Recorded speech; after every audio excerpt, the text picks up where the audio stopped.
नमस्कार दोस्तों, फिर से आपका स्वागत है एक इंटरेस्टिंग वीडियो में। तो दोस्तों, वैसे तो कहते हैं भगवान ने किसी को गरीब नहीं बनाया है, उन्होंने हर किसी को इतना दिया है कि वो अपना जीवन गुजार सकें, और अगर किसी को जरूरत से कम भी दिया है तो भगवान उसके लिए कुछ न कुछ ऐसी व्यवस्था कर ही देते हैं, उनका जीवन चलता रहता है। हम अक्सर दूसरों की अमीरी देखकर अपनी अमीरी और गरीबी का अंदाजा लगाते हैं। यदि हमारे पास 10 रुपए हों और सामने वाले के पास 100, तो हम अपनी नजरों में गरीब हो जाते हैं और सामने वाला अमीर हो जाता है। हम यह नहीं सोचते कि एक व्यक्ति कितनी मेहनत से रुपए कमाता है, 100 काम कर रहा है, उसकी जरूरतें क्या हैं। हम तो बस दूसरे की दौलत देखते हैं और अपनी राय बना लेते हैं। गौतम बुद्ध की आज की प्रेरणादायक कहानी के माध्यम से आप जानेंगे कि भगवान बुद्ध के अनुसार कौन धनवान और धनवान व्यक्ति होता है। साथ ही आप यह भी समझ जाएंगे कि गौतम बुद्ध हर व्यक्ति को अमीर क्यों कहते थे। गौतम बुद्ध की कहानी आपको बहुत प्रभावित करेगी और बुद्ध की इस प्रेरणादायक कहानी से मिली सीख आपके बहुत काम आएगी। एक बार की बात है, ऐसा हुआ, एक राज्य के राजा ने गौतम बुद्ध को कुछ दिनों के लिए अपने राज्य में आने का निमंत्रण दिया। बुद्ध ने उस राजा का निमंत्रण स्वीकार कर लिया और अपने कुछ शिष्यों के साथ उस राज्य में चले गए। राजा ने बुद्ध से मुलाकात की और उनसे कुछ दिन वहां रहकर अपने राज्य के लोगों की समस्याओं का समाधान करने और उन्हें धार्मिक मार्ग पर चलने की शिक्षा देने का अनुरोध किया। बुद्ध ने राजा की बात मान ली और इस राज्य में 3 दिनों के लिए एक धार्मिक परिषद आयोजित करने का निर्णय लिया।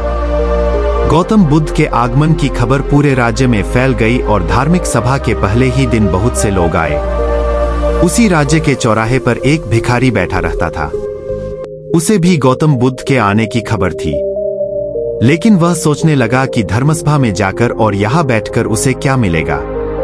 जैसे जैसे लोग आएंगे वे मुझे भिक्षा में कुछ न कुछ अवश्य देंगे।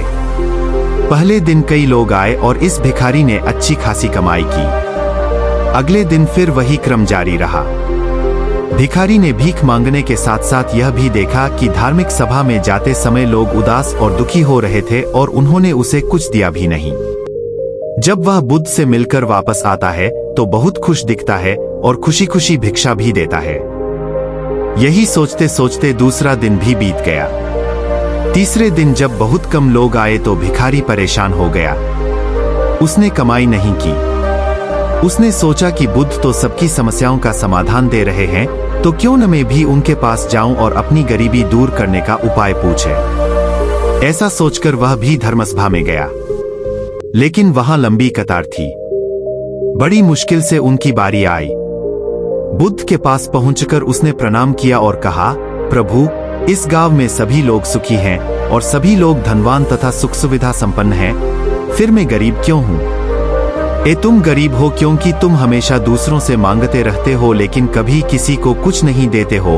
भगवान बुद्ध ने उस भिखारी को देखा। आपको लगता है कि लोग तुम्हें भीख में बहुत सारा धन देंगे, लेकिन आप किसी को बदले में कुछ भी नहीं देना चाहेंगे। यह सुनकर भिखारी बड़े आश्चर्य से बोला, एहे प्रभु, क्या मैं लोगों को कुछ दूंगा? मैं भीख मांगकर ही गुजारा करता हूं। मेरे पास देने को आखिर है क्या? बुद्ध कुछ देर के लिए चुप हो गए और कुछ देर रुककर बोले, तुम बहुत मूर्ख हो। भगवान ने तुम्हें और हम सभी को किसी को देने या दूसरों के साथ बांटने के लिए बहुत कुछ दिया है।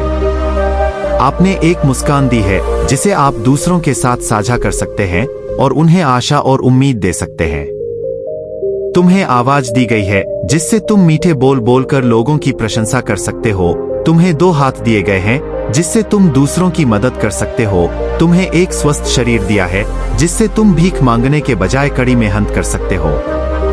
जिस व्यक्ति को भगवान ने बिना किसी कमी के ये चीजें दी हैं, वह कभी गरीब नहीं हो सकता। आप सिर्फ अपनी सोच के कारण गरीब हैं। जैसे ही आप इस सोच से बाहर निकलेंगे, आप खुद को दूसरों की तरह अमीर समझने लगेंगे और आपकी जिंदगी भी बेहतर हो जाएगी। दूसरों की खुशी देखकर अपनी तुलना दूसरों से न करें। भगवान ने सभी को अमीर बनाया है, बस जरूरत है तो अपनी सोच सुधारने की। भगवान बुद्ध की बातें सुनकर मनुष्य को अपने जीवन का मूल्य समझ में आया और वह उनके द्वारा दी गई शिक्षाओं के अनुसार अपना जीवन जीने लगा। जब हम सभी अपनी तुलना दूसरों से करते हैं या दूसरों को खुश देखते हैं तो हमें लगता है कि हमारी जिंदगी खराब है और बाकी सब मजे कर रहे हैं। हम अपने जीवन में कभी भी अच्छी चीजों पर ध्यान केंद्रित नहीं करते हैं। हम कभी यह नहीं सोचते कि भगवान ने हमें स्वस्थ शरीर दिया है, जो सबसे कीमती चीज है। आप कितने भी अमीर क्यों न हो, अगर आपका शरीर उपयोगी नहीं है तो वह पैसा भी किसी काम का नहीं है। और वहीं अगर आप गरीब हैं लेकिन आपका शरीर बिल्कुल स्वस्थ है तो आप अपने आप में एक अमीर व्यक्ति हैं। कोरोना काल में हम सभी ने देखा है कि पैसे से ज्यादा जरूरी स्वस्थ शरीर है। नमो बुद्धाय।